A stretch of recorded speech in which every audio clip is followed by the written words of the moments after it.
말씀 위해서 기도하겠습니다. 하나님 우리 아버지, 하나님을 예배하며 또 하나님 말씀을 듣습니다. 기록된 말씀이 지금도 살아 역사하는 하나님의 메시지이며 우리에게 주시는 은혜의 말씀으로 우리가 믿고 받습니다. 계속해서 이 말씀 함께 나눌 때에 이 시대를 향한 하나님의 그 뜻을 알게 하시고 우리 삶 속에 그 뜻에 순종할 수 있도록 도와주시옵소서. 주 예수 그리스도의 이름으로 기도하옵나이다. 아멘. 우리는 지난 시간 예레미야서를 통하여서 이제는 패망하게 된 이스라엘에 대하여서 듣게 되었습니다. 그들에게는 결코 믿겨지지 않은 상황이었습니다. 이스라엘이 어떤 나라입니까? 하나님께서 그 이집트에서 특히 그 능력으로 구원해 내시고 약속하신 그 땅에 아브라함에게 약속하신 그 약속 300년이 지났어도 여전히 유효하게 그 약속대로 데리고 들어가셔서 민족과 나라를 이루게 하신 그들이지 않습니까? 하나님이 직접 말씀을 주셨고 하나님을 만나는 제단을 허락하셨고 성전에서 그들을 축복하시는 나라가 이스라엘이었지 않습니까? 그랬던 그들이 범죄함으로 우상 숭배로 계속되는 하나님의 그 경고, 선지자를 통한 메시지를 듣지 않고 한 귀로 흘리고 자기의 일은 아닌 것처럼 그렇게 방치하다 결국에는 북이스라엘뿐만 아니라 남유다까지도 하나님께서 또한 들어 사용하시는 바벨론에 의하여서 완전히 멸망하게 됩니다. 이때 하나님께서는 이건 정해진 하나님의 뜻이다 말씀하시며 바벨론으로 순순히 총하여 가라라고 명령하십니다. 이미 그것도 이스라엘 민족에게 이해하기 어려운 하나님의 메시지였습니다. 거기에 더하여서 우리는 지난 시간 그곳에서 집을 짓고 터를 가꾸고 자녀들을 결혼시키고 그 땅의 사람들의 평안을 위해서 기도하고 그 땅의 번영을 위해서 일하라고 하시는 메시지를 또한 함께 보게 됩니다. 하나님은 단지 가나안 땅에만 머물러 있는 하나님이 아니라 온 세상을 향하신 하나님의 그 뜻이 선교적인 뜻이 있음을 우리는 이스라엘이라는 나라가 패망하는 상황 속에서도 발견할 수 있었습니다. 그런데 하나님은 그들에게 징벌, 고통, 환난만 주신 것이 아닙니다. 소망의 메시지를 주셨습니다. 때가 차면 70년 후에는 내가 너희들을 되돌려 돌아오게 하리라. 근데 70년이에요. 7년 정도면 참을만 하겠는데 3년 정도면 괜찮겠는데 70년입니다. 만약 여기 계신 분들이 70년 뒤라고 하는 메시지를 들었다고 한다면 여러분 어떤 생각 하시겠습니까? 내 때는 아니겠구나. 나는 못 가겠지만 내 자녀와 내 손주들은 갈 수 있겠구나. 그래서 그들이 그곳에서 자신의 자녀들에게 손주들에게 하나님 말씀을 가르치는 것이 사명이라는 것을 받아들입니다. 예레미야서 우리가 29장을 보았는데 그 뒤에는 계속해서 거짓 선지자들을 경계하라고 하는 하나님 말씀이 있습니다.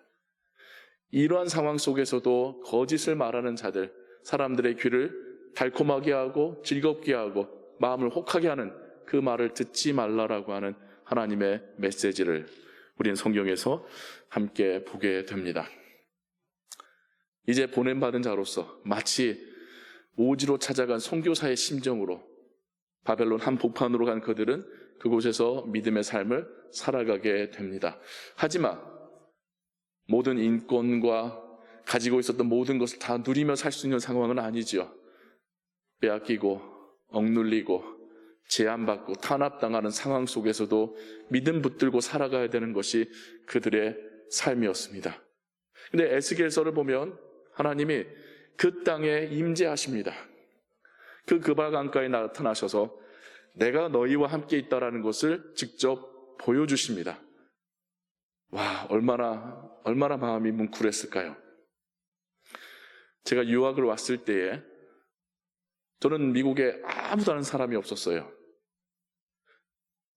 근데 와서 불확실한 미래에 대한 두려움, 어떤 새로운 시작에 대한 기대감, 그리고 새로운 환경에 적응하기 위해서 뭐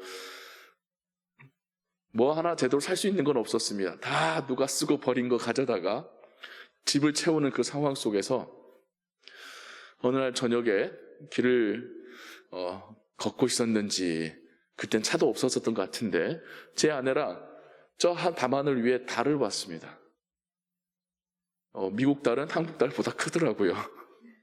그런데 드는 생각이, 근데 저 달은 우리가 한국에서 봤던 그 달일 거 아니겠습니까? 근데 그 달이 여기에서도 똑같이 있는 거예요. 그러면 드는 생각이, 하나님이 이곳에 나와 함께 계시는구나. 내가 어딜 가든 결국에 하나님의 세상 아니기에 하나님이 나와 함께 하시는구나. 그게 엄청난 위로와 소망으로 찾아왔었던 그런 기억이 납니다. 이스라엘 민족에게도 하나님은 선지자들에게 나타나시고 말씀을 주심으로도 하나님이 함께 계시고 포로된 그 땅에 그들을 지키고 계신다는 것을 보여주셨을 뿐만 아니라 여러 가지 이적들과 메시지들로 하나님의 그 뜻을, 하나님의 나라를 계속해서 말씀해 주셨습니다. 대표적인 사람이 다니엘이죠. 다니엘의 기록은 어찌 보면 역사 속에서 바벨론 땅에서 일어났던 일 아닙니까? 그런데 다니엘서는 구약 성경의 분류상 선지서에 들어갑니다. 전반부에는 하나님께서 다니엘과 그 세 친구들을 채소만 먹고도 건강케 하시고 지혜롭게 하시고, 불구덩이에 들어갔어도 살아나오게 하시고, 굶주린 사자굴에 던져졌어도 살아나게 나오게 하시는 놀라운 기적들을 행하심으로 하나님이 그 땅에 하나님의 백성과 함께 계시다라는 것을 보여주셨고, 계속해서 에스겔 선지자뿐만 아니라 다니엘을 통해서도 하나님의 나라가 인간이 통치하는 이 철과 피와 잔혹한 시대를 끝내고 하나님의 나라가 임할 것을 말씀해 주십니다. 다니엘서를 구약의 묵시록이라고 부릅니다. 다니엘서에 나오는 기괴한 동물들, 교만한 동물들, 뿔 달린 동물들, 3년만, 3년만, 7년의 기간들, 여기서 나오는 그 숫자와 이미지들과 형상과 상징들이 신약의 묵시록인 요한계시록에서 요한 사도를 통하여 다시 한번 하나님께서 보여주십니다. 요한 사도가 구약의 말씀, 특별히 다니엘서에 대하여서 충분한 지식을 갖고 있었기 때문에 그의 선지식을 통하여 하나님은 계속해서 이 땅 가운데 일어날 일들과 하나님의 나라를 보여주셨겠지만, 다니엘서와 요한계시록은 함께 읽어가며 하나님의 뜻을 살펴보아야 합니다. 오늘 우리가 또 함께 본 하나님께서 느부갓네살 왕, 이방인의 왕, 그에게 보여주신 이 꿈의 의미가 또 우리에게 중요한 의미가 있습니다. 하나님께서 그 꿈을 왜 다니엘에게 보여주시지 않고 느부갓네살 왕에게 보여주셨을까요? 느부갓네살마저도 하나님께서 쓰시는 도구이기 때문입니다. 이 바벨론이라는 나라마저도 하나님께서 쓰시는 도구이기 때문입니다. 그런데 하나님의 도구여야지 하나님을 대체하는 우상이 되어서는 안 됩니다. 그가 교만해졌을 때 짐승처럼 살아야 했었습니다. 그에게 보여주시는 꿈의 의미는 우상신입니다. 그 신상을 성경은 우상이라고 부르고 있습니다. 나라들이 하나님께서 사용하시는 도구가 될 수는 있으나 그 나라에 대한 집착과 너무나도 치우친 애국심은 우상 숭배와 비슷한 수준이 될 수 있습니다. 하나님께서는 느부갓네살 왕에게 이 땅에 세워지는 인간들의 제국이 다양한 나라들이 올 거지만 결국에는 하나님의 나라가 그 모든 것을 부서뜨리고 이 땅에 충만케 되리라는 것을 말씀하고 있습니다. 느부갓네살 입장에서는 좋은 소식입니까? 자기의 왕국도 결국에는 바뀌고 변하고 쇠하고 부서지게 될 거라고 말하지 않습니까? 그럼에도 불구하고 신의 뜻을 깨달은 그는 감격과 감사로 그 하나님의 뜻을 전달한 다니엘을 칭송하고 그를 귀한 직분으로 사용하게 되지요. 다니엘에게만 그 메시지를 주셨다고 한다면 그 땅에 그 누구도 알지 못했겠죠.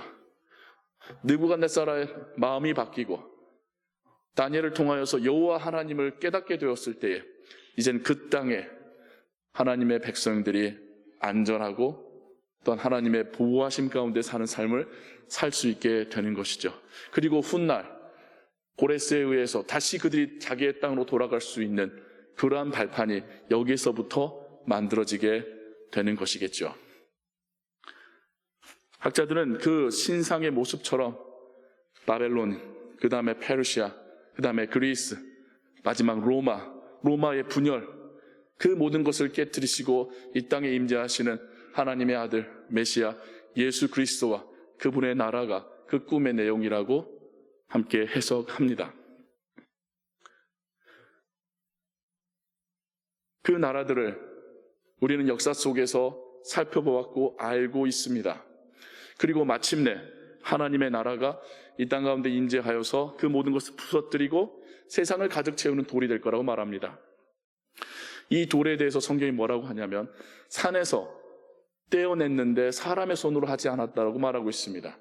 혹시 이 표현이 귀에 익숙하신 분 있으신가요? 이 표현은 레위기에 하나님께서 제단을 만들 때 제단의 돌들에 대해서 하신 말씀이 꼭 이와 같습니다. 사람의 손으로 다듬지 아니한 돌로 제단을 쌓으라. 그리고 다니엘은 그 꿈의 내용을 그 큰 돌이 바로 하나님의 나라라고 말하죠. 신약에서는 이 모퉁이 돌이 예수 그리스도라고 말하고 있습니다. 하나님의 나라가 이 땅 가운데 임할 것을 믿고 사모하며 기다리는 것은 다니엘 시대뿐만 아니라 초대교회 사도들의 시대뿐만 아니라 오늘날 우리의 시대도 마찬가지입니다. 이 세상 가운데 하나님께서 세우신 나라들을 통하여서 공정한 거래와 치안과 사회 질서를 지키게 하시지요. 하지만 우리가 그리스도인으로서 숭배해야 될 나라는 없습니다. 우리가 나라의 한 일원으로서 그 나라에 세금을 내고 그 나라에 협조하고 그 나라의 질서가 잘 운영되도록 당연히 협력해야 합니다. 오늘 우리가 함께 보았었던 하이델베르 요리문당의 제6계명에 대한 설명처럼 하나님께서는 국가를 칼로 사용하셔서 질서를 지키게 하시니까요. 하지만 여기서 더 나아가서 나라가 마치 모든 것이냐, 나라에 취해서 한때 국뽕이라는 말이 있죠. 한국이 이렇게 대단한 나라야, 미국이 이렇게 대단한 나라야. 나라를 우상의 자리에 놓아서는 아니 될 것입니다. 우리는 하나님의 나라를 소망하는 자들입니다. 이 땅에 인간의 나라 중에 역사 속에서 제대로 된 기독교 국가가 있었습니까? 교회가 국가 정부와 손을 잡았을 때에 타락하지 않았던 때가 있었습니까? 오히려 교회는 탄압받았을 때에 그 신앙이 순수했었습니다. 오히려 교회가 순수한 신앙이 있을 때에 하나님의 공의는 이 땅 가운데 임하였었습니다. 우리는 이 땅에 이민자로 와서 살고 있습니다. 이 땅의 평화와 번영을 위해서 기도하고 공정하게 일해야 되는 것은 당연히 우리에게 주신 하나님의 사명입니다. 하지만 이 땅을, 혹은 우리가 태어난 땅을 모든 것이냐, 이 세계 위에 1등이 되어야 되는 나라이냐 생각하신다면 또 다른 우상으로 생각하게 되는 것입니다. 우리에게 나라는 영원한 하나님 아버지의 나라만이 있을 줄로 믿습니다. 그 나라를 함께 소망하고 그 나라가 우리의 삶 속에서 어떻게 이루어지는지를 묵상하고 실천하는 우리의 삶이 바벨론 한가운데서, 로마 제국의 한가운데서 살아가는 하나님의 백성 예수 그리스도 제자의 삶이 될 줄로 믿습니다. 우리 모두가 그런 삶을 통하여 이 땅에 임하실 하나님의 나라를 소망하고 또한 그 나라가 우리 가운데 온전히 임할 때에 기쁨으로 맞이할 수 있는 그런 공동체 되기를 소원합니다. 기도하겠습니다. 하나님 우리 아버지, 어떠한 제국이 서도 하나님의 돌에 부서질 뿐입니다. 아무리 논리가 좋고 계획이 좋았어도 결국 인간의 결과는 죄와 허물과 탐욕일 뿐입니다. 그래서 우리는 더욱 하나님을 의지하고 하나님의 나라를 소망합니다. 주님께서는 제자들에게 그 나라와 그 의를 구하라고 명령하셨습니다. 하나님, 우리가 이 땅에서 몸이 살지만 우리의 마음은 하나님의 나라를 바라보게 하여 주옵소서. 이 땅에 사는 사람들의 삶의 방식이 아닌 하늘나라의 방식으로 살게 하여 주옵소서. 그 무엇도 하나님의 자리를 대체하는 우상이 되지 않게 하여 주옵소서. 모든 것 주께 의지하오며 예수 그리스도의 이름으로 기도하옵나이다. 아멘.